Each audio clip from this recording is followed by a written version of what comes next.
Hello, everyone, and welcome to our last panel for today. In my humble opinion, the most important one, titled ESG in Sports. I hope the European Greek-based audience have grabbed a second cup of coffee, as our North American friends have grabbed it first, I guess. So let me introduce our panelists, and I will start with Danielle Doza, who is the Vice President of Sustainability and Environmental Services for the Cleveland Cavaliers and Rock Entertainment Group, the first senior-level sustainability position in the NBA. At the Cavs, Danielle worked across the company on sustainable operations and reporting, supporting the marketing and communications teams, and integrating sustainability into partnership development. Welcome to the panel, Danielle. Thank you. I'm excited to be here. Thank you. So the second panelist is Orjan Lundberg, who is the founder and CEO of the Niche Inc., a sustainability consultancy specialized in the sports sector. In his previous roles include the sustainability manager at the most recent FIFA World Cup, Qatar 2022, and executive director at the Green Building Council of Australia. Thank you, Orjan, for being here. Thank you so much. Pleasure to join the panel. And last but not least, Themistocles Karvountzis. He's the head of sustainability for the FIBA regional office in Asia. So wide range of backgrounds. Welcome, Themi. Thank you. Glad to be here. So without any further introduction, let's start discussing about ESG in sports. We could do that for days, but we only have 35 minutes from now. So let's jump into the topic. And I will start with you, Danielle. And I would say that for all of us working on the field, either as a consultants or in senior positions in sports organizations, we have ESG in our daily operations, right? We have to report on them. We have to develop strategies. But for our audience and for everyday people, when it comes to ESG, it might be extremely vague. So if you can break it down into what it means for you and how you implement it in your everyday life. Mm-hmm. Yeah, so environmental social governance, if people haven't heard the term before, you don't often think about it in sports. You hear a lot about it in industry and other business, here in the United States, mostly for public companies. We are technically a private company, but ESG still matters to our sport and our organization.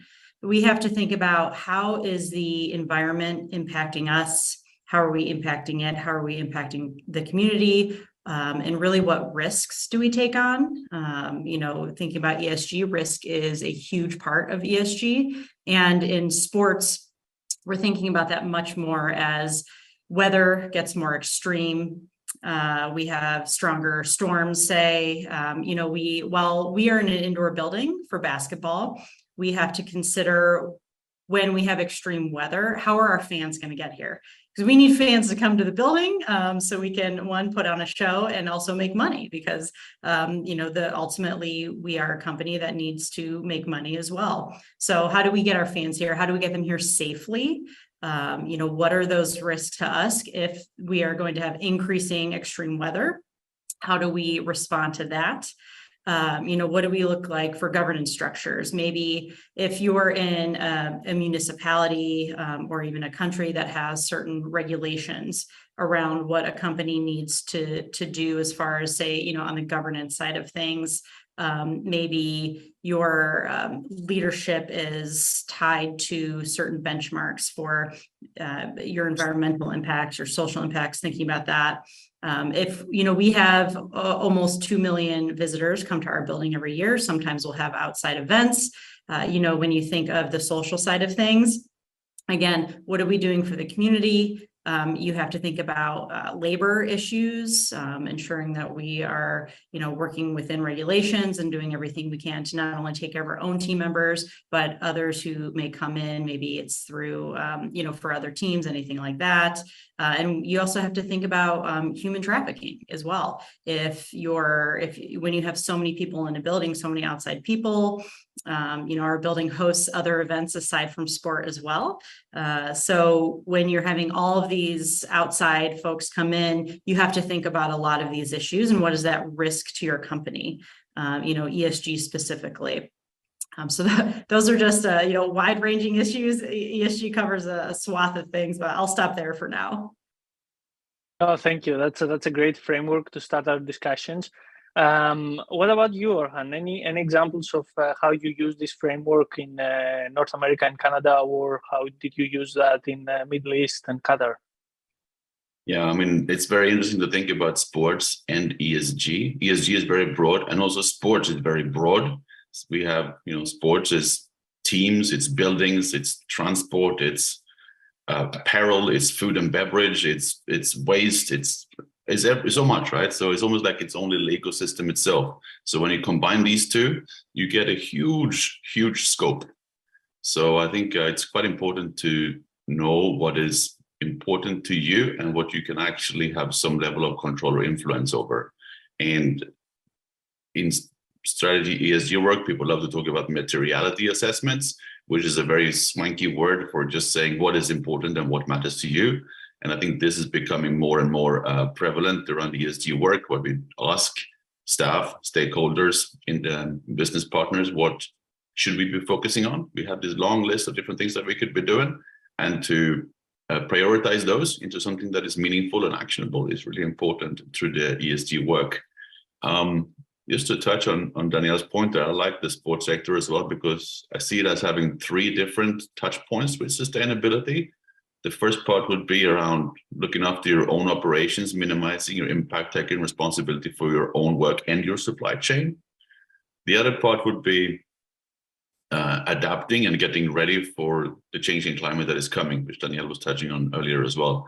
So how do we prepare for that? Some sports are indoor sports, other sports are outdoor sports, and they are directly impacted and dependent on the climate. So if you take skiing, if you take sailing, if you take even outdoor athletics, we had big wildfires with terrible air quality around North America this summer. And this has been happening in the tennis tournament in Australia, many places. And then, so that's you take care of your own stuff, prepare for the future. And then sports has this amazing megaphone. We can influence people. People come to sports with a positive frame of mind. So if we can inspire people to take positive action by showing leadership, I think we have an amazing reach and opportunity to create wider change as well. So that's why I really like working in ESG and sustainability in sports. Yeah, it's fascinating how you can work on vague concepts like ESG and sports, but then break it down to actionable points. Thanks a lot for that. How about you, Themistocles? How do you work with ESG in FIBA Asia? Well, first of all, I think that what Danielle said and Orjan said basically cover the whole part, but I'm going to piggyback on what Orjan said before about the reach that sports have. So as you said before, we have a dual responsibility when it comes to sustainability. One is implement sustainable practices throughout our operations, but at the same time, we have the responsibility to educate and raise awareness to all the fans out there who follow sports. So if you think that sports are only they accumulate less than 0.5% is what the actual footprint of sports is, the environmental footprint. But at the same time, we have a tremendous reach. Combine the fans from all the sports of the world, you have a huge number, which is bigger than the actual populations of planet Earth. So what this means is that our power is huge. we must, and it's a really responsibility for us to raise awareness on this issue, because sustainability is something that mainly the new generations will have to see and feel it and experience it, not only in their personal lives, but also in their professional lives. So it's something that they will see it more and more in the years to come. So I think like we need to start doing things as fast as possible. And exactly for the reason I said before, because we have a huge responsibility towards future generations. It's always so inspirational to talk when we talk about the transformative power of sports and how it can influence its fans, followers, and participants. I would like to touch upon on Orjan's latest point about materiality assessment, prioritization, and stakeholders. As we know, sports has so many departments, so many operations, different stakeholders. So when you work in a big sport organization or an event, how does this? How do you prioritize ESG issues, and what do you prioritize? How do you conduct this prioritization and materiality? If you can touch upon that, I will start with Danielle again. I think it's tough to prioritize, because when you think about a sporting event, fans are coming, they want to see the sport, right? They want to have a good time. Sometimes they want to escape, other parts of their life, the news, climate dread, sometimes like that. So how do you prioritize your messaging and stuff? And I think it's always remaining positive about what you're doing. Encouraging fans to participate in what you're doing, like Orjan said, waste is a big one. That is something that fans directly engage with. So maybe that is a priority, because they see it, they can participate in that waste diversion, that waste reduction. So how do we get them to feel good about the decisions they're making, and help them, be a part of our team, when interacting with something like waste. And that's also how they view, oftentimes, right, how they view our sustainability initiatives and what we're doing, because it is just right there, it's so visible. So you have to think about that. What are the fans seeing? Also, again, I mentioned risk. What is a risk to your sport, your organization, your event? If you have an outdoor event, what is that weather going to be like? How are fans going to get there? So thinking about things like that. Also having to explain what a materiality assessment is to the rest of the people in your organization, because they might not know, maybe they haven't been through that yet. Sometimes people, they don't know what they don't know. So you have to really guide your company and your stakeholders on the range of issues that touch on ESG, to say, okay, maybe that is important, and we haven't thought about that yet. It's water usage, stormwater management, something like that. Why would we have to worry about that? So I think there's a lot of explaining and education to do to bring people along as well. Yeah, thanks for bringing education on the table, and how and also identifying these market forces, if I can call them like this, consumer preferences on what you do in this, what are your priorities.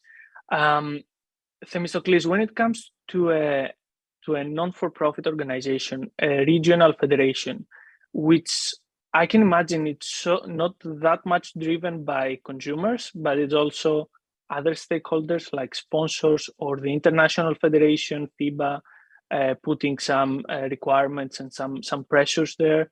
How do you make your prioritization based on your stakeholder pressures? I think there's no pressure when it comes to sustainability. It's just a matter of responsibility. And as Danielle said, you don't necessarily prioritize, but you just break down the importance of the challenge that you have to face. Again, it's one very important thing is the geographic location of where you are and where you actually try to implement your sustainable practices. As Orjan, I'm sure, knows, it's very challenging to apply some strategies in the Asia region, So the number one thing is try and educate on what sustainability actually is. And not only fans and athletes, but also federations and sponsors and actual people that actually are involved in the sport. So this is number one priority. I believe that there's no pressure. The thing is to try and implement as many things as possible, of course, having under consideration the unique characteristics of each country, regulations, policies, infrastructure. So I'm pretty sure that things that can be done no matter where you are. Just a small step is something. The main thing is to start the first step. Once you do that, it's much easier to follow up and do more and more every time. It doesn't matter where you are. Of course, you have more challenges in some parts of the world. Europe is not the same as US or Asia, but at the same time, I think in the core, we face like similar challenges that I'm sure we're gonna discuss about them later on in our discussion. Context matter. Thank you, Themis, for that. We had the panel before, and they were talking about the European Union legislation, which comes in and then have by mandatory reporting, sustainability reporting requirements for sport organizations as well. And we see that this is not probably the case in Asia, but could be in some member states in US, or depends a lot on the context ways. I will come back to you, Orjan. With which differences have you identified when it comes to sustainability in terms of education, in terms of implementation, and definitely prioritization from a mega sport event perspective, like the World Cup in Qatar, or your work right now in Canada? Yeah, sure. I mean, it's an interesting topic, and I think what is so important is to understand your local market, the local context. And when you bring a big event to that market, how can we use that event to create something good? I know that event organizers probably hate talking about events as a major disruptor, but it is a major disruptor. And sometimes we talk about disruptors as a great thing for innovation, positive change, and social change. So if we can harness that power of disruption from hosting the World Cup, hosting the Super Bowl, hosting the basketball championships, whatever it might be, Olympics, for something positive, and align it with the development goals of that city, or regeneration goals of a certain area of a city, or even national plans for progress, then I think we're onto something. Because it is really, a massive deal to host one of these things, and you need to pool a lot of resources to do it. And roads will be closed, people will be working long hours, people will be on the streets to party, all that sort of stuff. But how can we create positive things around that? So I had a chance to work in a rapidly developing country over in Qatar, and they had a very clear plan for what they wanted to do with their country.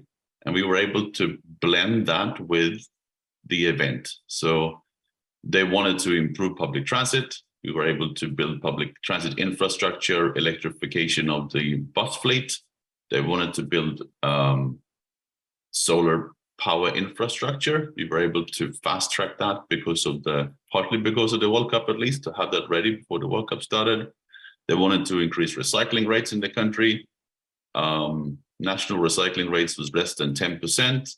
In the World Cup, we achieved recycling rates around the 80% for the stadiums, to showcase that this is possible. And many of these practices and technologies were then being able to take at a broader scale into that country. This is an extreme example, I suppose, but I think if we can identify the priority areas, link with partners, link with fans, then we can really achieve something positive. And I like the idea as well of finding partnerships with your partners. So most sports organizations will have partnerships, commercial partnerships, supply partnerships, broadcasting partnerships, whatever it might be. If we can activate those existing partnerships for social good or sustainability, that's another really interesting area to explore, because many of those partners have sophisticated programs in place, but they sit normally in a different department from the one who's looking after sports sponsorship. So if we can activate sports sponsorship and use it for sustainability as another important and interesting area to explore further. If I can Great add point. something here. Yeah, go ahead. Sure. Orjan, you mentioned about your work in Qatar, and we had an event recently in September with a U16 event there, and you could actually see that people were not only aware of how sustainability works, but the results of these efforts during the big event, they were evident. So you could see it in their mentality. And this is a very, very important thing that it means, as I said before, if you do the first step, then it's much easier to keep going. Yeah, that's right. And to some extent, seeing is believing as well, right? If you can show that it's possible, then you can do it again and replicate and improve. I think after so many discussions and in panels, in conferences, I'm still really impressed on how mega sport events, but also smaller events, can be catalysts, can be accelerators for change and development in a country. We've seen that so many times in Qatar, in Russia, in Sochi, Winter Olympics, in Brazil, and there are so many examples. But I would like to go a little bit outside of mega sport events and go in a city context. So I would ask Danielle how your ESG efforts and in general your sustainability efforts are aligned with the city and the community, the city of Cleveland in particular, and is there your conscious efforts to align them? Is it a collaboration with the city, or can you elaborate a bit on that? Yes. So our city certainly is committed to sustainability. We're located in the Midwest of the United States. The Midwest tends to be a little bit behind on innovation, on sustainability efforts than, say, the coasts, right? The West Coast, New York City, parts of the East Coast. So we always have that image that we're a little bit behind, and I understand because we don't have as much investment in that space. But it is getting there, and we have the position to be able to lead on it. So while there are a lot of great things going on in our city, we do want to align with them and support them. We can also be a leader. We have a big megaphone. As we talked about earlier, sports can really help spread a message, and that's what we want to do is, hey, we can do this as a large event space, as a sporting company. We can take the lead on some of this if it is around waste. Our recycling is not very great around here. It is improving. People are a bit jaded about the recycling industry in the United States. So we have to combat some of that, as Themis mentioned, geography. We have to think about culture as well. What are we up against? What are those views about sustainability, even just recycling or energy usage? So we have a lot of education to do as well to our fans, to the community, so we can start to push that a little bit more. We're not in a West Coast city that's just a little bit more part of the culture. And then as far as geography goes, we have to see what are the resources available in our geography, wherever you are in the world. Say you want to compost your organic waste, but there's no commercial composter in your area. You might not be able to do that at this time, but can you take the lead to say, hey, there's a market for this, we want to see it, and then other companies might follow along, or other large organizations might come along and say, hey, we would use that too, so there is this market for it.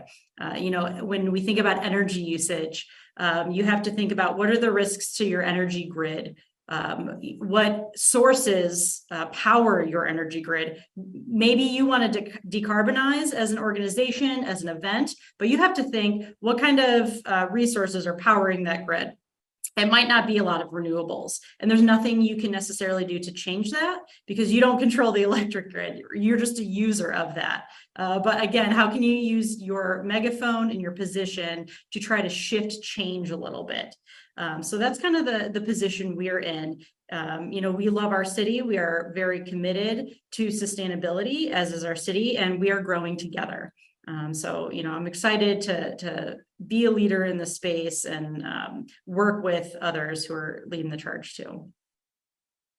I honestly couldn't expect a better pass from you when it comes to resources and then the next topic of discussion. So I'm sure you all had different experiences and projects that you work with different resources. And I think we can all agree here that sustainability in ESG requires an upfront investment, but also you expect a return of it, a return on investment, with cutting operational costs, with developing commercial partnership, etc. You name it. So I would like to have your input and experience, and I would like to start with Themistocles on how much the resources matter in the very beginning when you start developing your ESG plan and implementation. Well, let's say depending where you are in this process. As we say, implementing ESG practices usually requires a big upfront investment. So for some sports organizations, especially the smaller ones, they may face some financial constraints and find it very difficult to allocate resources to sustainability practices.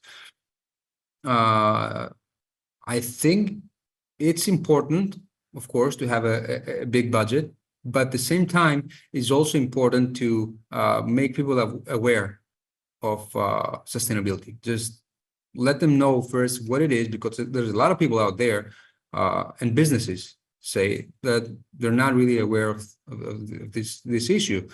And Danielle mentioned before about education. Education is not only community and fans, but it's also an internal factor for corporation, this is challenging as well.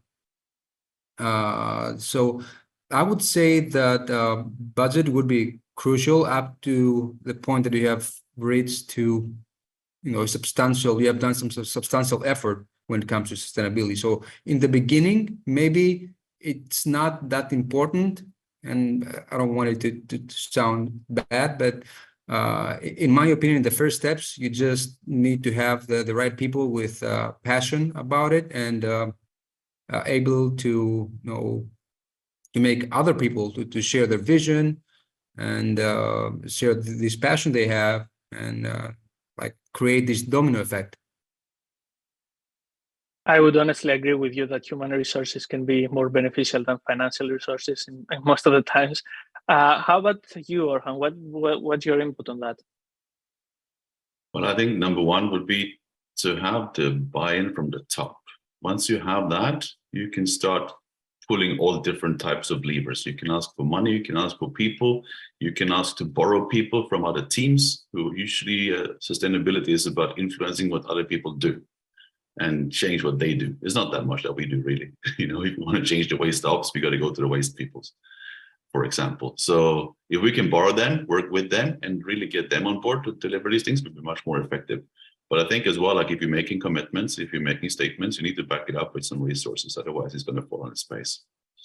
Another interesting experience that I've had, which I might share if I have a minute, is to sell sustainability efforts with some other argument than sustainability, if that makes sense. So at the recent World Cup, we really wanted to reduce the number of diesel generators for temporary power, for example. And we did all these calculations. We ran workshops about biofuels, about, all sorts of things. And we came up with these solutions where we would use a fully electric solution instead of having diesel generators, so plug into the grid essentially. And we had a lot of engagement with the utility provider or whatever. Did calculations, cost was similar.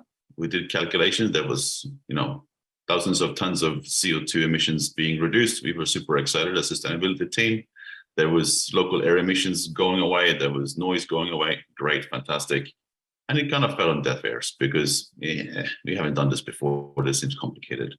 But then we were able to show on a drawing of the event plan the amount of space that this solution was taking compared to the solution for the diesel generators.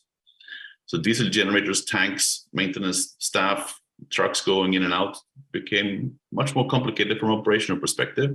We could then just plug in with the electrical plug, really small installation. And then people got very excited because you solved the problem of logistics, you solved the problem of space, you solved the problem of trip hazards. ugly fences, smoke, noise, all this stuff. So we could have, TV reporters doing stand-up kind of reports next to it where it would have been a diesel generator in the past. So if we can find the angle where we sell our sustainability efforts, but we kind of keep the sustainability credentials to ourselves and really show the value of these things to other people, then home run or slam dunk or whatever you want to say, But it takes a while to really understand what makes other people tick. But if we can spend enough time with them, we will get to it. I just want to build on that to say, thinking about when we think about ESG and that risk, fuels can pose a physical risk to a space. We are an indoor space, so if we're having forklifts, cleaners, other things like that, if they're running on some sort of fuel, that reduces air quality. So we can talk about improving air quality for people in our building, our team members and our fans, as one thing. We can reduce our physical risk and potentially reduce our insurance costs if we do not have to have these fuels on site and we're able to switch to electric vehicles like that or anything else. So thinking about that, when it comes to ESG is, again, that risk, whether it's physical or financial risk, is you could start to make the shift that way. And then also, say we have a bunch of people who do all the maintenance on our building. They would love to upgrade some things. They would love to, fully switch out to LED lights, say. Like, okay, yes, we want new lights. Maybe we haven't been able to get the capital improvements. That's always cut, something like that. You see that a lot in buildings. Well, hey, now we can say, here's the return on investment. If that hasn't been presented before, by investing now, here's our return for long-term savings costs.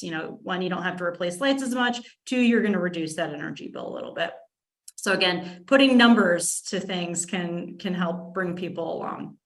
Yeah, that's right. And find numbers that are not necessarily just energy savings. I mean, replacing LED lights, great for energy savings, but not having to replace the lights every couple of years and reducing maintenance, that's where the big cost is. Cost saving is from people that are more expensive than energy. Yeah.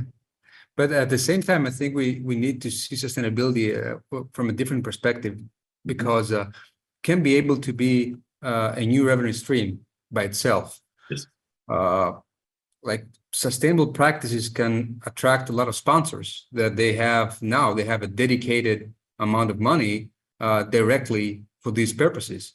Back in the days, they had just a sponsorship budget, but now, and later like a CSR budget, let's say. But now I think a lot of companies have a dedicated budget to be allocated for not only for CSR, but for directly sustainability practices. Also, with your green initiatives, you also have access to green funding in different countries. So this is very important to have this perception, not to know actually that sustainability can be a new revenue stream. This is really interesting. Are you seeing more and more commercial partnerships around that? Official green energy provider or backup battery something, or official reusable cup provider, whatever it might be. So there's plenty of these things, right, that can be explored, and it's really interesting as well. Yeah, a few days ago, I had a discussion with Danielle, and we were talking about how a football team in the UK, they had one sponsor that they give them £2 million a year to do some activities together. So just from one sponsor, they get that amount of money. And that means something. It means that they actually believe in these things. They're just not giving money for nothing, of course. Yeah, we're trying to think about that too. How do we highlight the sustainability efforts of our partners to showcase what they're doing as well? On the reverse side, bringing it back to risk, you have to do your due diligence to make sure they are doing what they say they do, because all of your partners are tied to your reputation too. So you want to make sure those brands are doing what they say, because that will reflect back on your reputation. So I think sustainability folks on sports teams can help do a little bit more research or ask the right questions to ensure that that company is doing what they say they're doing. if they're going to give you money and promote that message. So there's a balance there, and sustainability folks, they can identify those opportunities and also ask the right questions. And I think this line of reasoning also applies to your supply chain. Like especially when you bring on new suppliers, and particularly I think for mega events where the temporary supply is just huge in terms of stuff. It's a different challenge, but if you have an ongoing operation, you also have very significant supply chains, quite complex sometimes. But how do we do the due diligence around there? How do we set requirements? How do we perhaps influence a different industry, which is somewhat adjacent to us, but still, directly linked to us? If it's shoes, jerseys, local food, beverage, cleaning products. And it's a global supply chain now. Sorry? It's a global supply chain nowadays. Oh, it really is. It really is. And also, I really hope that. Sorry. Go ahead. Sorry. Go ahead. No, I was going to go back to my earlier one of my first points, that like sport is so complex and you have so many touch points, so you're touching so many different industry sectors with your supply chain. If it's all the different things that are required to make sports happen, it's so many different sectors that you can focus on. I think our panel achieved to destroy all the dreams of the people in the audience that aim to work in sustainability sports by letting them know that they have to think about everything. They need to have the most holistic picture: marketing skills, communication skills, selling skills. No, that's amazing. I'm just kidding. Conscious of time, I would like you to give me your final comments on what the future holds for you and your organizations, what your future aspirations, and maybe Danielle, you can start. There's a lot to come here in the future. We are looking at how can we improve our waste diversion and our operations, thinking about green cleaning in that way, thinking about energy conservation and efficiency. How do we fund those projects? And again, what is that return on investment? Pulling all of that into the company. And we can move forward a little faster now that we have someone on staff dedicated to this. So I think that's hugely important, is we can move a little bit faster. And then thinking about those partnerships and sharing those stories. So there is so much to do, and I'm really excited to do it. But there's just a lot of opportunity. We do have to think about those risks, and that will always be there. But there's so much opportunity. And yeah, you do have to think across the company, but that's a pretty cool part. I don't have to just work in one area of the company. I get to work across the company, and that's a lot of fun. Amazing. How about you, Orjan? Yeah, for me, new ambitions. Yeah, obviously I'm trying to utilize the power of sports to help people manage their emissions, help people to get ready and influence and use their megaphone to influence their stakeholders and their staff and their supply chain and their fans. And at the end of the day, perhaps get ready to survive and keep going. Climate is changing. Let's get ready. How do we do it? And we're here to help on that journey, be it here or elsewhere. Back to your previous points about having to know everything about everything. No, you don't, but you need to be able to engage with people and get them on the journey. I think from now on, every job is actually a sustainability job, not just a sustainability manager. Very good point. Thank you.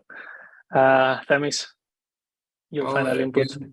Influence, number one, educate, because you need to educate everyone.